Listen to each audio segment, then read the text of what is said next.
ako sa garden ngayon. Ito yung mga saluyot. Yan, hanggang sa dulo. Panay saluyot.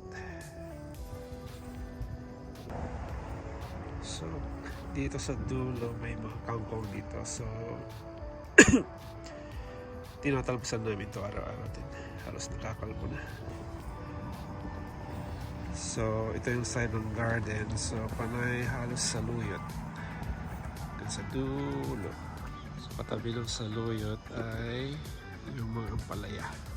Ito yung isang side lang ng garden. Ampalaya hanggang sa dulo. Sa mga ampalaya, iba-ibang klase. May puti, may Indian. Yun, dami dito.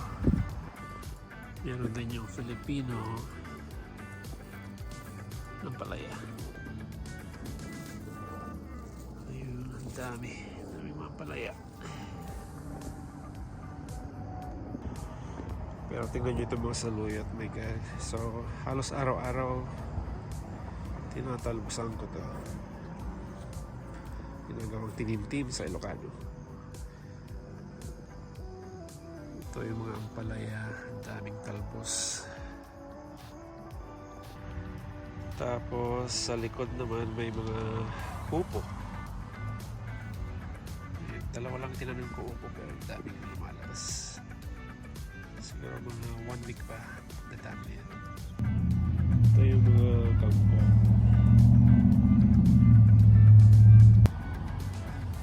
Ito naman yung mga kamote. Sa isang plat naman sila. Ayan. Tapos yung cherry tomatoes, napakadami. Hirap kunin yung mga hinog. Pero nandiyan na sila lahat. Sa isang pot, meron din kami mga alokbati. Ayan, ang dami, ang laki. Mga alokbati or Malabar spinach. Naglalabasan ulit yung mga sitaw. Ayan, ang dami.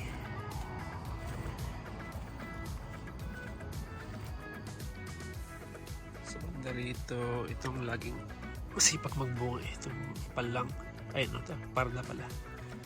Ayan, daming parda. Tapos madami ding mga saluyot ulit dito. Mahilig kasi ako sa saluyot. Sarap na tinimtim. Tulad mga cherry tomatoes. Ayusin ko to para matumba. Pero yan, hindi pa hinog. Meron din kaming green fingers o yung okra. Yan, dami. Isang pot din sila. Katabi ng okra ay mga sweet banana pepper. Ang dami din mga nagtatago. Sarap sa pakbet. Ito yung mga zucchini. Ang dami. Kaya natatanggalin ko na to kasi parang siya yung dumadami masyado. Ewan ko kung tatanggalin ko to. Pero sipag magbunga kasi. Ito yung upo. Maraming upo ngayon. Dalawang puno lang to eh. Pero masipag magbunga.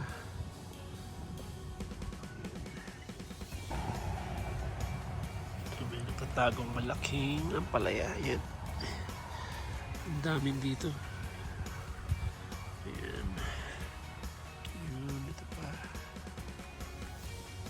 Yun, pinakita ko lang yung garden.